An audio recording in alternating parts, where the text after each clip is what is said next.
Right now to Kevin Hassett. You remember Kevin, the former chairman of the Council of Economic Advisors under President Trump. Kevin, good to see you again. Yeah, good to see you too, Neil. All right, let's get a sense of this economy and inflation first off. That gets a lot of attention. The Federal Reserve might address or telegraph what it plans to do this year when we get the minutes from the last meeting a little over a month ago. What do you expect they'll do? Right. Well, the Fed has to start cracking down on inflation. You know, right now it's running at a 7 or 8% rate, and I think it's gathering momentum going into the year. And so if the Fed doesn't act now, it's really extreme misconduct on their part. And so I think that folks who are worried about higher interest rates and maybe, waiting to buy a house or something, I think they should get out there and do it soon, because interest rates are likely to go up maybe 3 or 4 times next year. And I can say that, Neil, if you and I were at the Fed, then we'd have lifted interest rates already, and we'd probably be going 50 basis points or 50.5% a shot, because inflation is really out of control, and it takes a long time to get it into control. Yeah, and so they're moving really late, and they're moving really slow. I'm sorry, the quarter point hikes, you don't envision they'll be, they might end up being that, but you think what's warranted is when you do raise rates, raise them a half a point at a time. Right, and you and I are old enough, I think I'm older than you, but we're old enough to know that when the Fed lets inflation get out of control, then they have to hit the economy with a hammer. And so right now, they're coming at the economy with a toothpick or something, but eventually if they want to get inflation under control, they're going to have to be super aggressive. My guess is we won't see the aggressive part until after the midterm election. When the White House takes a look at how it sees things factoring out this year, it thinks a lot of the supply chain worries are going to start easing, that these spikes we've been seeing will start being, less spiky, and that things will stabilize certainly by the second half of the year. Do you buy that? Well, they kept saying that the inflation is temporary. No, I don't buy it. The fact is that the Biden administration's economic policy has been to systemically attack supply.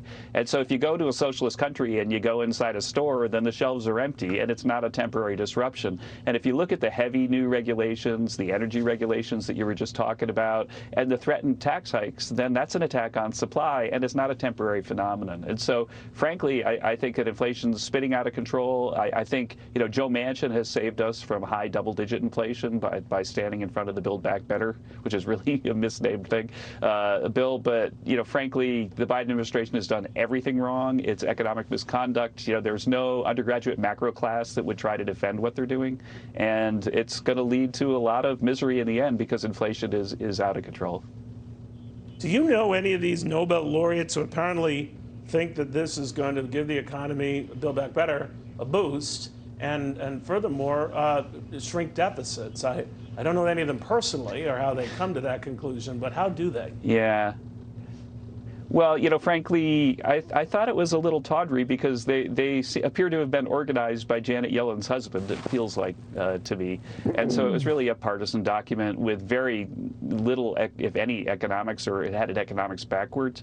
I'd happy to come on your show and debate any of them. And if I did that, they'd lose, because, any undergraduate could tell you that if you feed demand and attack supply, that makes prices go up and output go down. And that's what's going to happen. I also, definitely, I don't know if we're running out of time, but I want to talk about what Jen Psaki said, because it was so wrong. So we're talking about, you were talking in the lead-in about all these people, quitting their jobs, and she's saying, it's because of Omicron and COVID and the unvaccinated. Well, the fact is that labor force participation has dropped sharply under Joe Biden. It's stayed really, really low, and it hasn't recovered, and it wasn't recovering before Omicron was an issue. And so it's not just COVID that's the problem. There's a new paper out at the National Bureau of Economic Research that shows that all the big subsidies that they've given people not to work have had a big negative effect on employment. It was just written up in the Wall Street Journal, that article. And so Biden policies are why labor force participation is low, not COVID, not Omicron. I think that they're basically going to blame COVID and Trump, presumably, all the way to the next presidential election. But I think the American people, if you look at Joe Biden's approval, they're not buying it. And if they had a Jen Psaki approval, it'd probably be worse than Biden's, because it's so obvious that she's saying things that are not true. But have a good many of them shored up their balance sheets to the point that they can do this?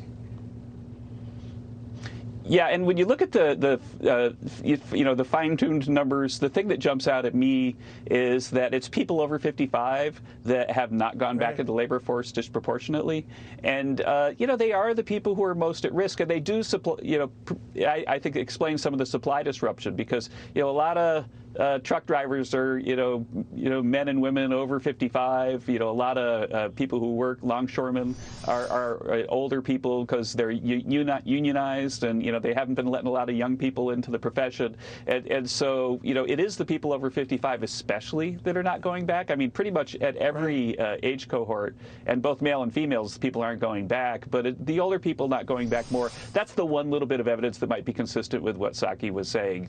But I think that people just got used to not working. They found they had enough money, and they've enjoyed staying at home with their families, and that's something that's going to stick with us for a long time. I'd be curious too, wrapping things up, Kevin. Enjoyed having you. Your old boss, Donald Trump, has contemplated and maybe or preparing an announcement. He thinks that people will be very glad to hear, potentially running for president again. We don't know what that decision will be, but if he does decide to run, would you be an economic advisor for his campaign? Well, I don't know if he would ask me. I did have a small dinner with him down at Mar-a-Lago a few months ago. Him running again didn't come up. But the thing I can say is that he's lost a lot of weight. He looks really fit. He's in a great mood. He's got a lot of ideas of how to fix the country, and maybe he's going to find a friend that he wants to support in the presidential cycle. I'm not sure. He hasn't talked to me about that. But I absolutely 100% would support him and help him if he asks. Usually when a candidate is losing weight or doing any of that, he's getting ready to run. Not all the time. Sometimes it's just for health purposes, which is not a bad idea. But would you, if he does pull the trigger on that, would you help the campaign? Yeah, sure. Yeah, absolutely would. Yeah, if they asked. Interesting. Yeah. Got it. Kevin, always good seeing you. Happy New Year. The fact is that the economic. Sure. I was just going to say the economic story of the Trump administration is so strong that it's easy to just talk about the accomplishments over and over with facts. And it's so much better than the Biden economy that Trump, if he did run, would have a really easy economic case to make. All right. We'll watch it closely. Kevin, very good catching up with you. Thank you. Thank you.